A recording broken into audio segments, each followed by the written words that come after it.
माधवपुर गांव में पिछले 1 साल से एक चुड़ैल का आतंक फैला हुआ था। रात होते ही ये चुड़ैल अपने हाथ में बर्गर का थाल लिए हुए आ जाती और गांव की गलियों में बर्गर बेचने की आवाज लगाती।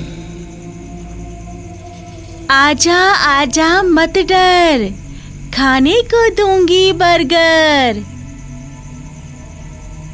चुड़ैल के बर्गर से एक अलग तरह की सुगंध फूटती थी। जो कोई भी इस सुगंध को सूंघ लेता था वो ना चाहते हुए भी अपने घर से निकलकर बर्गर खाने के लिए बाहर निकल आता और चुड़ैल उसको अपने नुकीले पंजों से चीर फाड़ कर मार डालती। 1 साल में ये बर्गर वाली चुड़ैल 2 महिलाओं और 3 आदमियों को मार चुकी थी। गांव वालों को अब इस चुड़ैल के बारे में पता चल चुका था, इसलिए गांव वाले अब रात होने पर घर से बाहर बिल्कुल भी नहीं निकलते थे और अपने अपने घरों की खिड़कियां और दरवाजे भी बंद कर लिया करते थे ताकि चुड़ैल के बर्गर की महक उनकी नाक तक न पहुंच पाए। चुड़ैल कई रातों से लगातार गांव में आकर घूम रही थी, लेकिन उसके हाथ कोई शिकार नहीं लग पा रहा था। मेरे हाथों से इस तरह कब तक बचोगे गांव वालों? कभी तो मेरे हत्थे चढ़ोगे। चुन चुन कर सबको मार डालूंगी।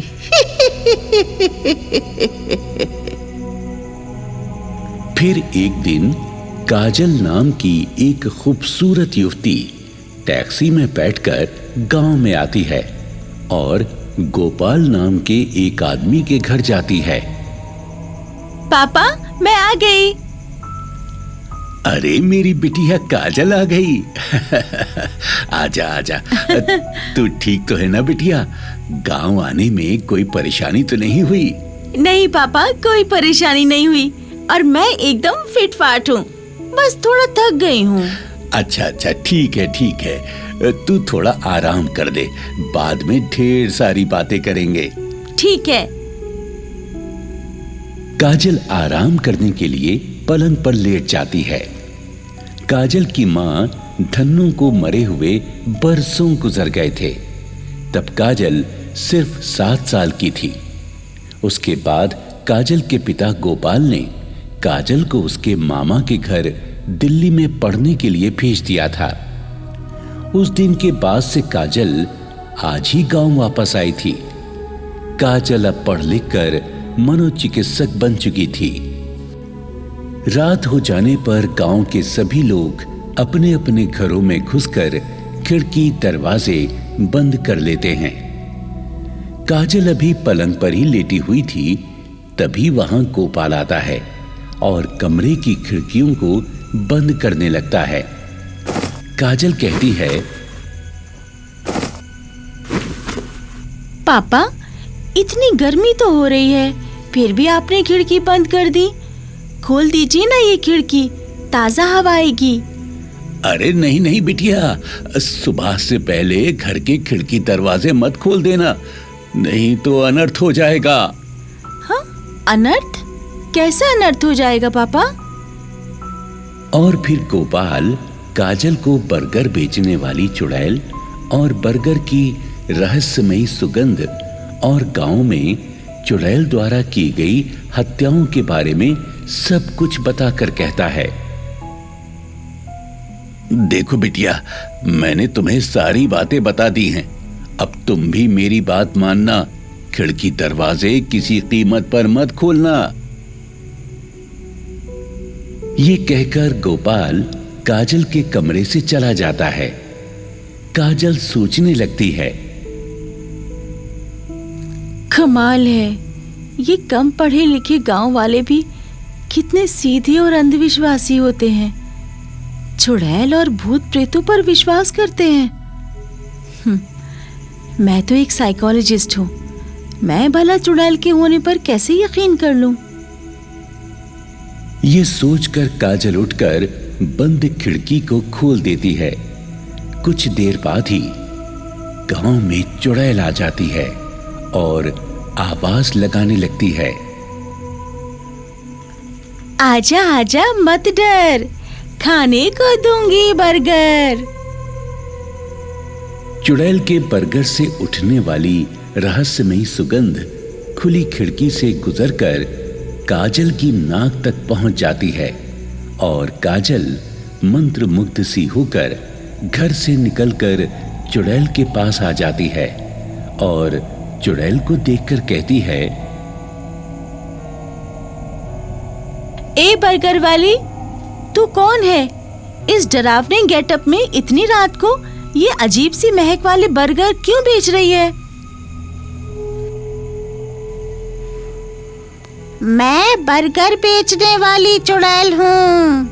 बर्गर बेचने के बहाने मैं इस गांव के लोगों का शिकार करती हूँ। आज तू मेरा शिकार बनेगी।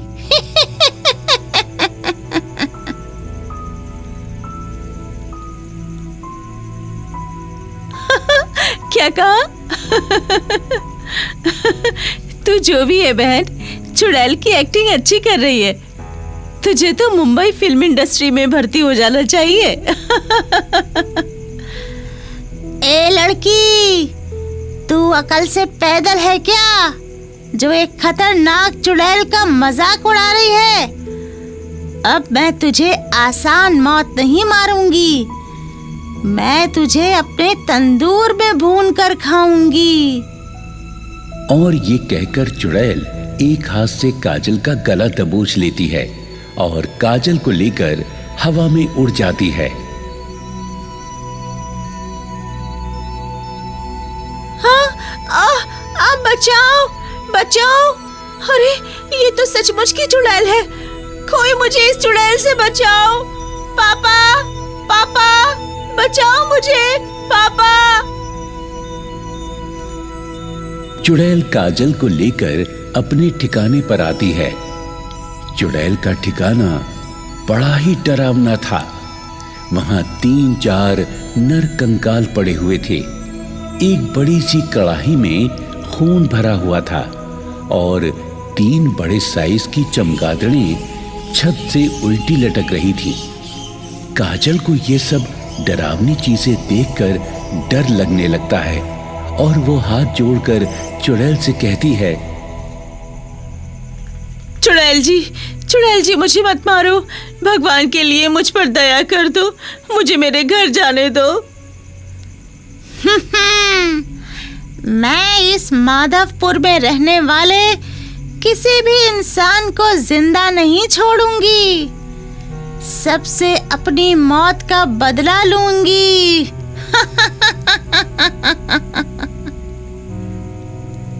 अच्छा चल, ये बता तू किसकी लड़की है? मैं गोपाल की बेटी हूँ। मेरी माँ का नाम धन्नो था। जब मैं बहुत छोटी थी तब मेरी माँ की मौत हो गई थी। काजल की बातें सुनकर चुड़ैल की आंखों से टप टप आंसू टपकने लगते हैं और चुड़ैल काजल को अपने सीने से लगाकर कहने लगती है, काजल, मेरी बिटिया काजल, तू कहाँ थी मेरी बच्ची? मैं तो तुझे देखने के लिए तरस ही गई थी। मैं तेरी माँ धन्नो हूँ काजल। मैं इंसान हूँ और तुम एक चुड़ैल हो। तुम भला मेरी माँ कैसे हो सकती हो? तभी चुड़ैल धन्नो का रूप धारण कर लेती है और कहती है, अब तो तूने मुझे पहचान लिया होगा कि मैं ही तेरी बदनसीब माँ धन्नो हूँ। हाँ माँ, मैंने आपको पहचान लिया है, पर आप चुड़ैल कैसे बन गई हो? बिटिया, ये उस समय की बात है जब तू 7 साल की थी। उस समय हम बहुत गरीब थे। मैंने घर चलाने में तेरे पापा की मदद करने के लिए बर्गर बनाकर बेचना शुरू कर दिया था और मेरा बर्गर का काम खूब चल निकला था। गांव का लफंगा मुखिया राजवीर शराब पीकर मेरे साथ गलत काम करना चाहता था। मैंने उसका विरोध किया तो उसने पूरे गांव के सामने मेरे सर पर शराब की बोतल मार मार कर मुझे मार डाला और किसी भी गांव वाले ने मेरी कोई मदद नहीं की। मैं अचानक हुई मौत के कारण चुड़ैल बन गई और अब मैं पूरे गांव से अपनी मौत का बदला ले रही हूँ। माँ, मुझे तुम्हारी मौत की सच्चाई जानकर बहुत दुख हुआ। तुम बेचारे गांव वालों को अपने बदले का शिकार मत बनाओ। गांव वाले बेकसूर हैं। तुम्हारा मुजरिम तो सिर्फ मुखिया है, मुखिया। तुम सिर्फ मुखिया से बदला लो। इस काम में मैं भी तुम्हारी मदद करूंगी। ठीक है बिटिया, जैसा तू कहती है मैं वैसा ही करूंगी। उसके बाद चुड़ैल और काजल मुखिया के घर के सामने आ जाती हैं। चुड़ैल अभी भी धन्नो के रूप में ही थी। काजल मुखिया के घर का गेट खटखटाकर मुखिया को पुकारती है।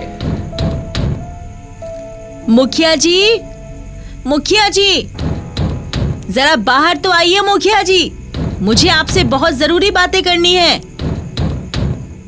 मुखिया, जो कि अपने घर में बैठा हुआ शराब पी रहा था, काजल की आवाज सुनकर कहता है,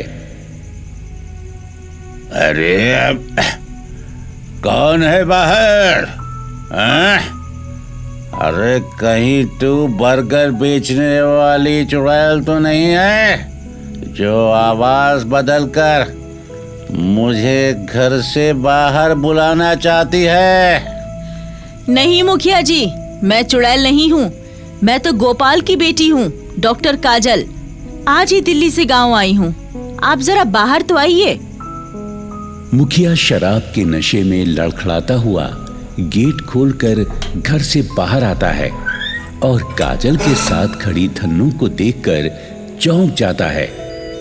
तभी वहां पर काजल को ढूंढता हुआ गोपाल भी आ जाता है और गोपाल भी धन्नो को देखकर चौंक जाता है। मुखिया कहता है, अरे गोपाल, अब तेरी पत्नी तो कई साल पहले डाकुओं के हाथों मारी गई थी ना, अब ये जिंदा कैसे हो गई? मुखिया जी, मेरी तो कुछ समझ में नहीं आ रहा। मुखिया जी, ये सब क्या मामला है? लफंगे शराबी मुखिया, झूठ क्यों बोल रहा है? मुझे डाकुओं ने कहाँ मारा था? मेरा हत्यारा तो तू है, तू। और अब मैं तेरी हत्या करूंगी। इतना कहकर धन्नो चुड़ैल के रूप में बदल जाती है। मुखिया चुड़ैल को सामने देखकर डर जाता है। चुड़ैल,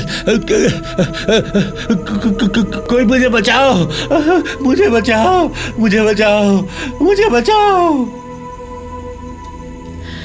मुखिया, तूने मेरी हत्या की थी, जिसके कारण मेरी आत्मा को मुक्ति नहीं मिली और मैं चुड़ैल बन गई। आज तुझे मारकर मुझे मुक्ति मिल जाएगी। इतना कहकर चुड़ैल अपने नुकीले नाखूनों से मुखिया का सर उसके धड़ से अलग कर देती है। मुखिया मर जाता है। चुड़ैल गोपाल से कहती है, इस हत्यारे को मारकर आज मेरी आत्मा को शांति मिल गई है। तुम मेरी बेटी का सदा ख्याल रखना। तुम चिंता मत करो धन्नो, मैं काजल को अपने प्राणों से भी ज्यादा पूरी ख्याल से रखूंगा। और फिर चुड़ैल सफेद रोशनी बनकर रात के अंधेरे में विलीन हो जाती है। गोपाल काजल को लेकर अपने घर की ओर चला जाता है।